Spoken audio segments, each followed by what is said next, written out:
Hello everyone, welcome back to our YouTube channel. आज हम class 9th के most IMP question answers discuss करेंगे। Okay, so आज हमारा क्लास 9th का क्लास स्टार्ट हो रहा है। सो आप लोग यहाँ से अपने क्वेश्चन आंसर्स कर सकते हैं कंप्लीट। ठीक है, चलिए स्टार्ट करते हैं। तो फर्स्ट हमारा क्या है, चूज द करेक्ट ऑप्शन है। ठीक है, सो हमारा पहला क्वेश्चन क्या बोल रहा है, इन क्लासिफिकेशन।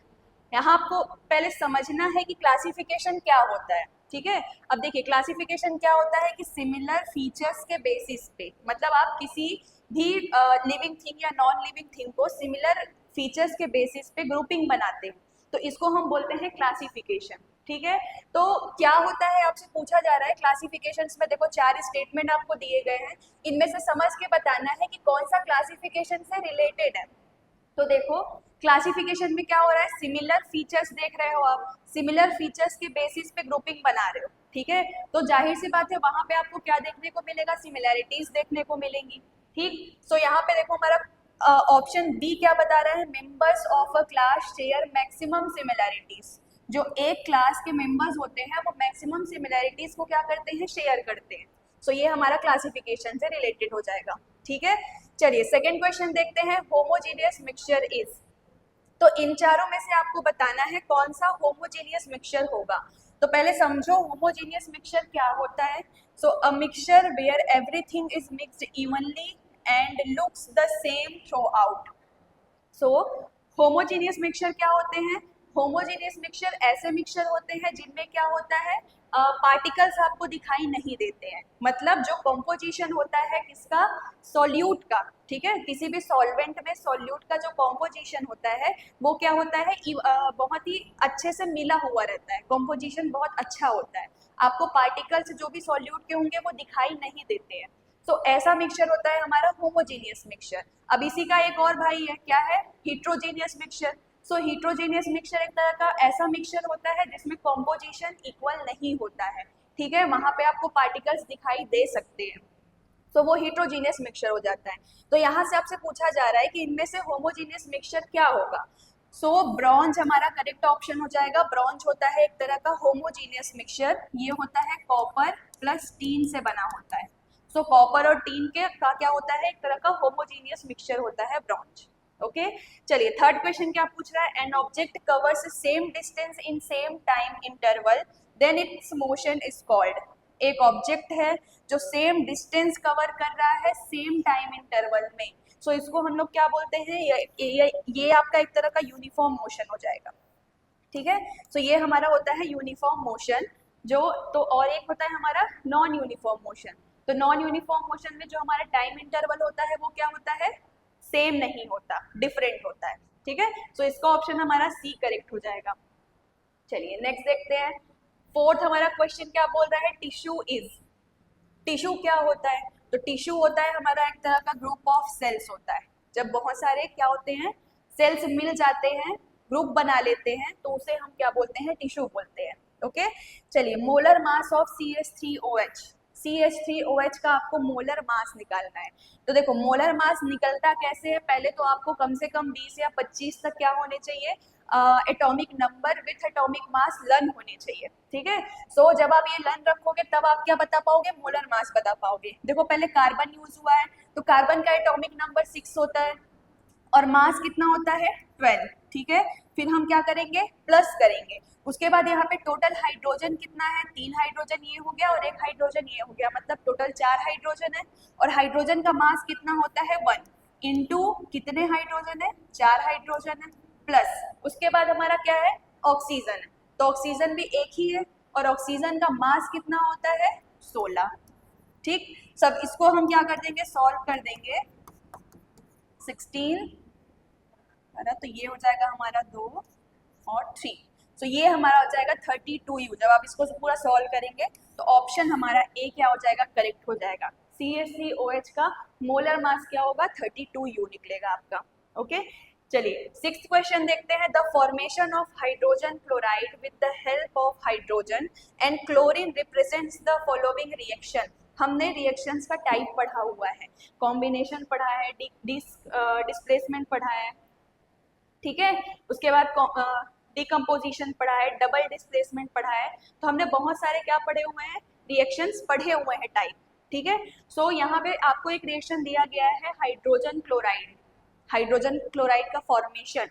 अब हाइड्रोजन क्लोराइड कैसे बनेगा, जब आप हाइड्रोजन प्लस क्लोरीन करेंगे तो ये हमको क्या बना के देगा, HCl बना के देगा, हाइड्रोजन क्लोराइड बना के देगा, ठीक है। तो ये कैसा रिएक्शन है, देखो हाइड्रोजन और क्लोरीन अलग अलग थे, अब ये दोनों मिल गए, तो एक तरह का कैसा रिएक्शन हुआ, ये हमारा एक तरह का कॉम्बिनेशन रिएक्शन का एग्जाम्पल है, ठीक है। ये एक तरह का कॉम्बिनेशन रिएक्शन हो जाएगा। चलिए नेक्स्ट देखते हैं question number 7, value of G is, G की वैल्यू आपको बतानी है। तो जी की वैल्यू होती है 6.67 इंटू 10⁻⁻11 न्यूटन मीटर स्क्वायर पर किलोग्राम स्क्वायर, ये होता है हमारा करेक्ट वैल्यू ऑफ जी, ठीक। आपको अच्छी तरीके से वैल्यू याद रखना है, देखो यहाँ पे 11 दिया हुआ है बट वैल्यू क्या होती है, -11 होती है। चलिए नेक्स्ट क्वेश्चन देखते हैं, 8th क्या है, AIDS disease is caused by, AIDS disease किसकी वजह से होता है, तो ये होता है हमारा वायरस की वजह से, तो ऑप्शन ए यहाँ पे करेक्ट हो जाएगा।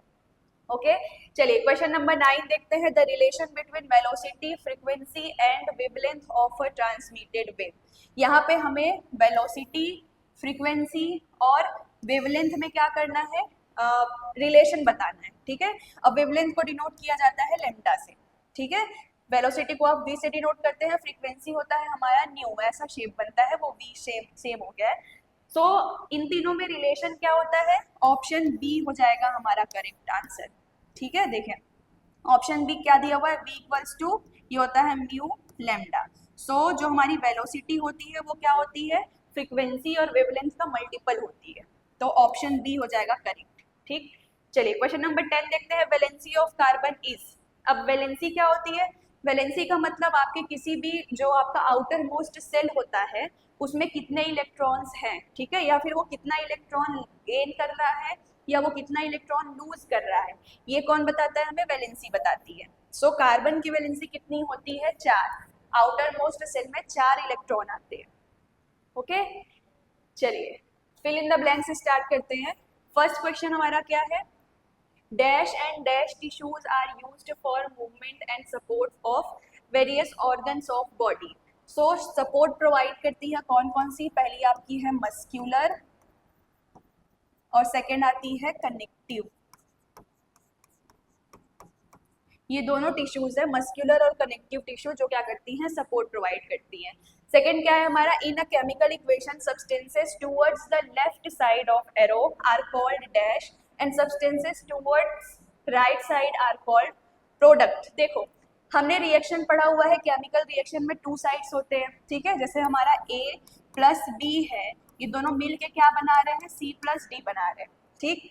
तो A प्लस B ये हमारा एक साइड हो गया और C प्लस D हमारा दूसरा साइड हो गया। तो जो हमारा ये जो एरो है, एरो के लेफ्ट साइड के पार्ट को हम क्या बोलते हैं, रिएक्टेंट बोलते हैं, और जो हमारे एरो के राइट साइड का पार्ट है इसको हम लोग क्या बोलते हैं, प्रोडक्ट बोलते हैं, ठीक है। तो यहाँ पूछा क्या है, substance towards the left side, left side को हम क्या बोलते हैं, लेफ्ट साइड को हम क्या बोलते हैं, तो लेफ्ट साइड हमारा होता है रिएक्टेंट, ठीक है, और हमारा जो राइट साइड होता है वो क्या होता है, प्रोडक्ट होता है, ठीक। ये भी आपसे ब्लैंक में पूछ सकता है, तो दोनों याद रखना है, रिएक्टेंट कौन सा है और प्रोडक्ट कौन सा है। थर्ड क्वेश्चन देखते हैं, second equation of motion of an object falling freely from stationery state towards the earth is. अब कोई ऑब्जेक्ट है वो फ्रीली कहाँ गिर रहा है, टुवर्ड्स, वो स्टेशनरी स्टेट में है और वो अर्थ की तरफ गिर रहा है, तो इसका आपको सेकेंड इक्वेशन ऑफ मोशन बताना है। तो इसका इक्वेशन ऑफ मोशन वही होगा, s equals to u t plus half a t square, ठीक है। सेकेंड इक्वेशन ऑफ मोशन ही इस ऑब्जेक्ट का सेकेंड इक्वेशन ऑफ मोशन हो जाएगा। लास्ट फोर्थ क्वेश्चन देखते हैं, dash is the abnormality of the body, body की एबनॉर्मेलिटी क्या होती है, इसको हम बोलते हैं डिसीजेस, डिसीजेस होती हैं बॉडी की एबनॉर्मेलिटी। लास्ट क्वेश्चन क्या है, coal and petroleum are dash fuels, coal और पेट्रोलियम कैसे फ्यूल होते हैं, ये होते हैं फॉसिल फ्यूल, ठीक। चलिए नेक्स्ट क्वेश्चन, अब आगे करते हैं क्वेश्चन आंसर्स, ठीक है। सो पहला क्वेश्चन आंसर हमारा क्या है, right differences between plant tissue and animal tissue. हमें प्लांट टिश्यू और एनिमल टिश्यूज में क्या करना है, डिफरेंशिएट करना है। सो चलिए देखते हैं प्लांट टिश्यू क्या होता है। So division occurs in meristematic tissue and permanent tissue. देखो मेरिस्टेमेटिक टिश्यू क्या होती है, ये एक तरह का ग्रोथ होता है, ग्रोथ टिश्यू होती है जो ग्रोथ करने में क्या होती है, हेल्पफुल होती है।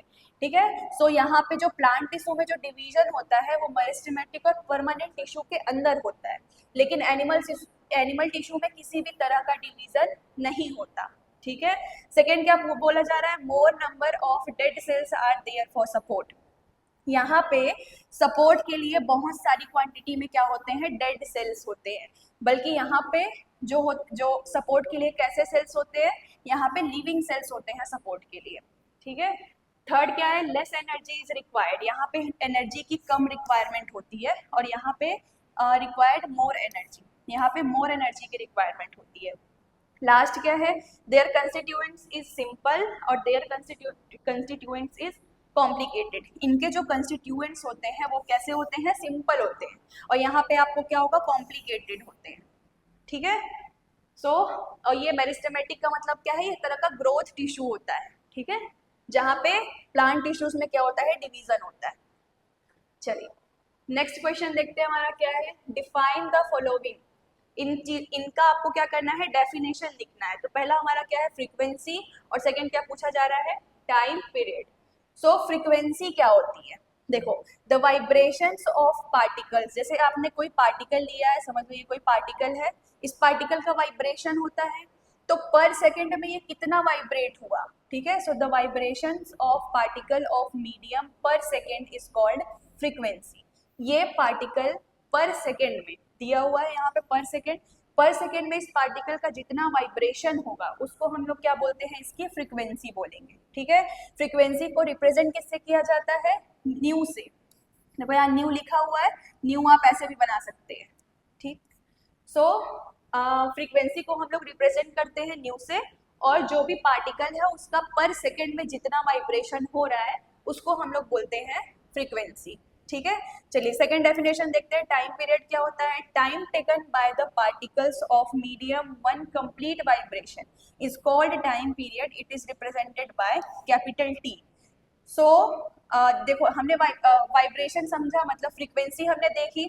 अब एक वाइब्रेशन को कंप्लीट होने में, तो यहाँ पे लिखा हुआ है time taken by the particles of medium one complete vibration.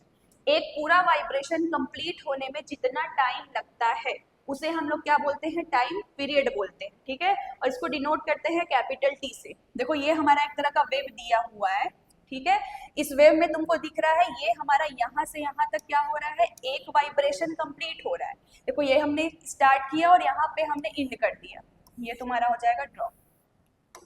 यहाँ पे एक लाइन खींच सकते हो। ठीक है, तो ये हमारा एक वाइब्रेशन कंप्लीट हुआ, तो इस एक वाइब्रेशन को कंप्लीट करने में यहाँ से यहाँ कंप्लीट होने में जितना टाइम लगा होगा उसको हम लोग बोलते हैं टाइम पीरियड, और इसको कैपिटल टी से हम लोग डिनोट करते हैं।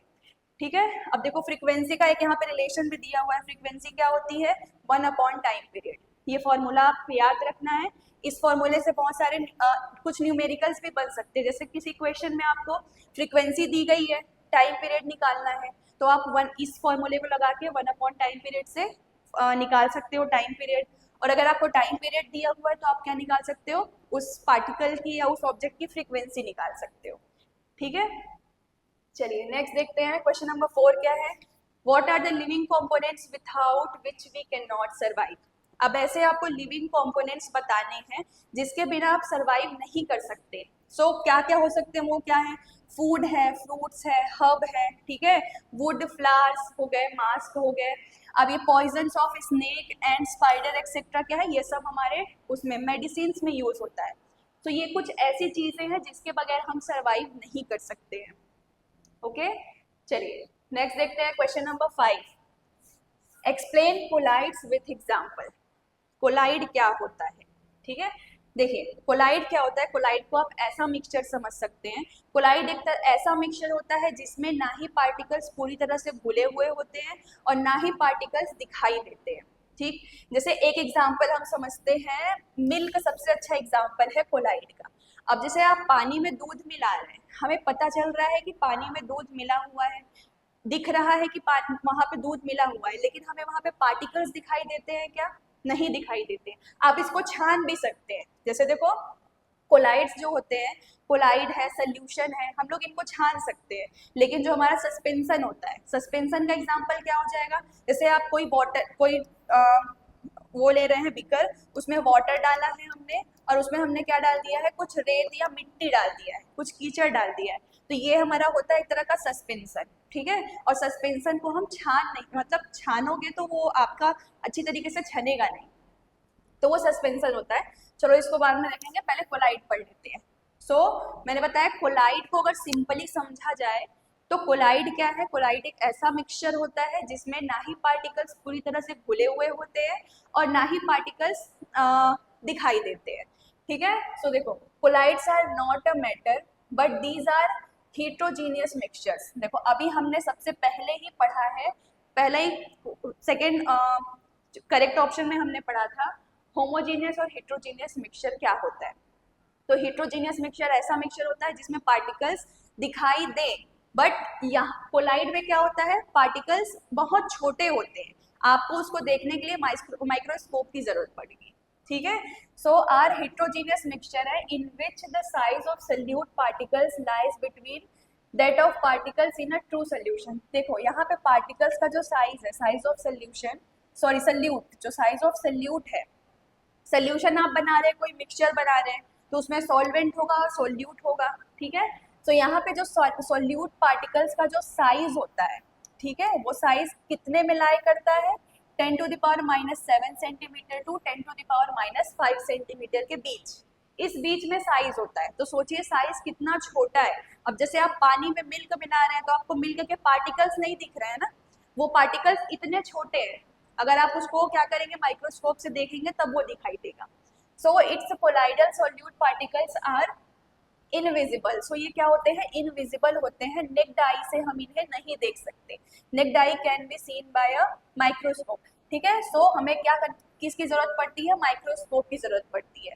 अब solute particles pass through ordinary filter paper, इसे आप ऑर्डिनरी फिल्टर पेपर से फिल्टर कर सकते हैं, but not through parchment paper, but parchment paper से आप इसे फिल्टर नहीं कर सकते। This particle shows Brownian movement, ये मोस्ट आईएमपी पार्ट है, इसको बहुत अच्छे से याद रखना है आपको कि ब्राउनियन मूवमेंट कोलाइड का एग्जाम्पल होता है, ठीक है, ब्राउनियन मूवमेंट होता है कोलाइड्स में।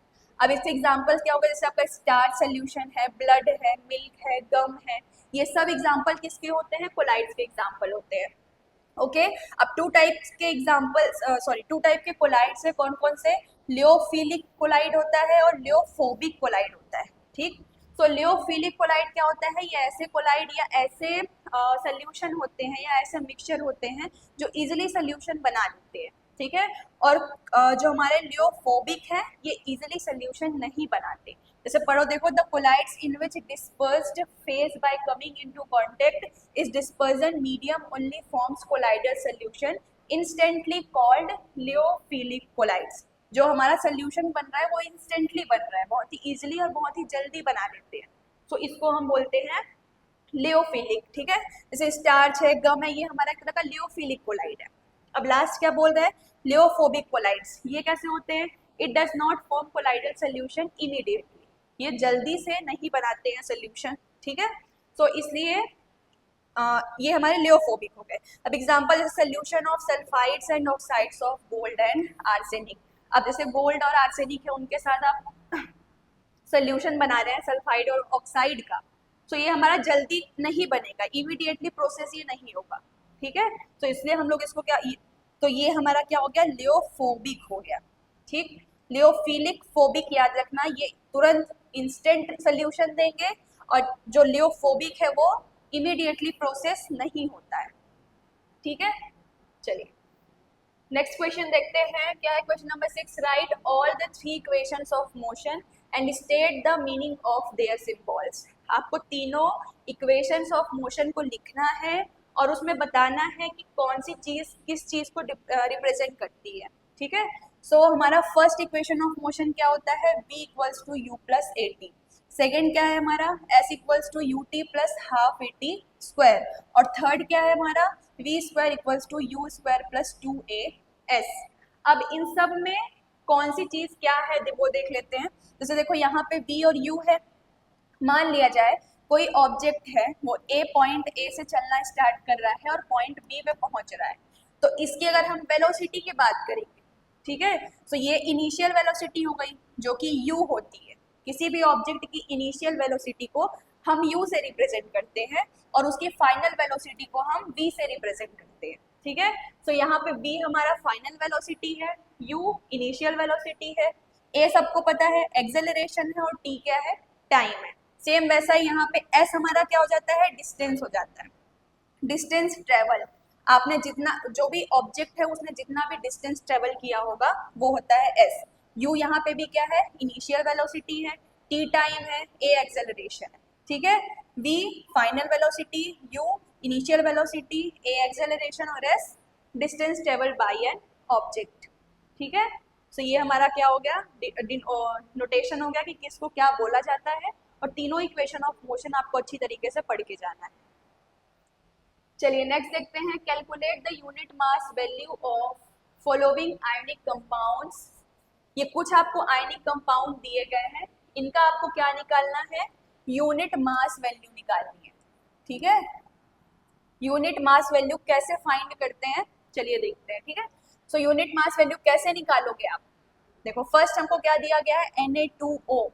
अभी हमने इससे पहले भी देखा है, ऑब्जेक्टिव में देखा हुआ था, ठीक है। तो देखिए Na2O है, तो देखो यहाँ पे लिखा कैसे गया है, सोडियम का हमारा एटॉमिक नंबर कितना होता है, 11 होता है, ठीक है। उसका अगर आप डबल कर दोगे तो 22 होगा, लेकिन कुछ कुछ ऐसे होते हैं एलिमेंट्स जिनका डबल करने से मतलब एक ज्यादा या एक कम होता है उनका मास, ठीक है। वैसे जनरली तो आप क्या करेंगे, अगर आप एटॉमिक नंबर आपको याद है तो आप डबल कर देंगे तो आपको मास निकल जाएगा, लेकिन कुछ ऐसे केसेस है जहाँ पे ज्यादा या कम होता है, जैसे कि सोडियम देखो एटॉमिक नंबर 11 है, अगर आप उसको डबल करते हैं तो 22 होगा, बट इसका एटॉमिक नंबर होता है 23, ठीक है। सो 23, अब यहाँ पे सोडियम कितना है, 2 दिया हुआ है, इसलिए हमने 2 का मल्टीप्लाई कर दिया है, फिर हम बीच में साइन किसका लगाते हैं, प्लस, जब दूसरा एलिमेंट आता है तो। उसके बाद ऑक्सीजन है, तो ऑक्सीजन कितना होता है, 8 होता है उसका एटॉमिक नंबर, डबल कर देंगे तो 16। अब इसको पूरा सॉल्व करेंगे तो 62 हमारा क्या आ जाएगा, यूनिट मास वैल्यू आ जाएगी सोडियम ऑक्साइड की, ठीक है। सेकेंड क्या बोल रहा है, मैग्नीशियम क्लोराइड MgCl2। अब Mg मैग्नीशियम हमारा एटॉमिक नंबर 12 होता है, डबल कर दोगे 12 दूनी 24, ठीक है। सो 24 इसका मास हो गया, प्लस लगाओगे क्लोरीन, क्लोरीन कितना होता है, एटॉमिक नंबर 17 होता है, ठीक है, और इसका मास कितना हो जाएगा हमारा 35.5 है, इंटू क्लोरीन 2 है इसलिए हमने मल्टीप्लाइड बाय 2 कर दिया है। अब इसको सॉल्व करेंगे तो हमारा आंसर आ जाएगा 95। थर्ड क्या बोला जा रहा है, कैल्शियम क्लोराइड CaCl2।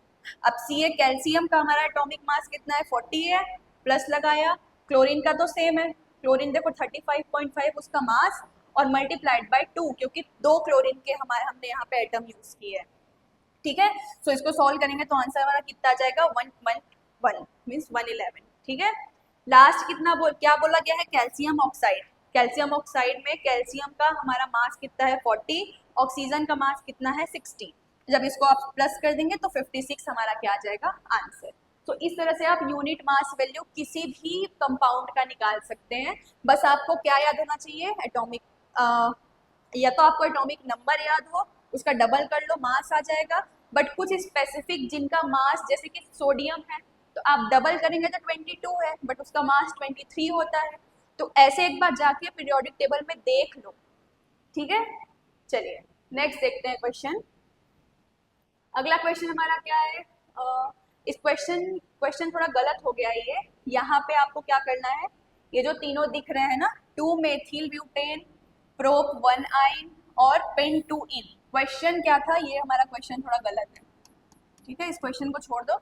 सो यहाँ पे क्वेश्चन आपसे पूछा गया है कि इन तीनों का क्या करना है, स्ट्रक्चरल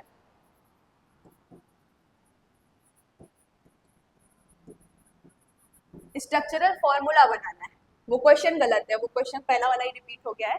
तो यहाँ पे आपको स्ट्रक्चरल फॉर्मूला बनाना है, किसका किसका, 2 मेथिल ब्यूटेन का, प्रोप 1 आइन का और पेंट 2 इन का, ठीक है। इसके लिए सबसे पहले आप 1 to 10 तक कार्बन पहले याद कर लो, ठीक है। जैसे meth, eth, pro, but, pent, hex, hept, oct, non और डे, ये 1 to 10 हो गए।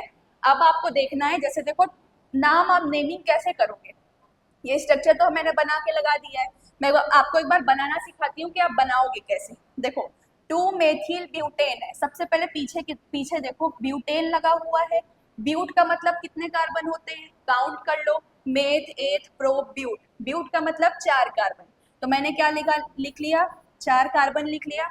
ब्यूटेन है, ANE लगा हुआ है, ठीक है। ANE का मतलब होता है सिंगल बॉन्ड, देखो यहाँ पे मैं लिख देती हूँ, ANE का मतलब होता है सिंगल बॉन्ड, ENE का मतलब होता है डबल बॉन्ड, और YNE का मतलब होता है ट्रिपल बॉन्ड, ठीक है। सो यहाँ पे ANE लगा है मतलब सिंगल बॉन्ड है, तो सबके बीच में क्या कर दो, सिंगल बॉन्ड लगा दो, इतना काम हो गया। अब क्या बोल रहा है, सेकेंड मेथिल, अब आपको कार्बन गिनने हैं, 1 2 3 4, सेकेंड में क्या लगा हुआ है, मेथिल लगा हुआ है, और मेथिल का मतलब होता है CH3, तो सेकेंड में आपको क्या करना है, CH3 जोड़ देना है। सो हमने CH3 जोड़ दिया, तो ये हमारा क्या बन गया, स्ट्रक्चर, ठीक है। ये हमारा स्ट्रक्चर बन गया 2 मेथिल ब्यूटेन का, ठीक है। ये फॉर्मूला आपको गिन लेने हैं, 1 2 3 4 5, 5 कार्बन तो 5, और हाइड्रोजन कितने हैं, हाइड्रोजन को काउंट कर लो और लिख दो, ठीक है।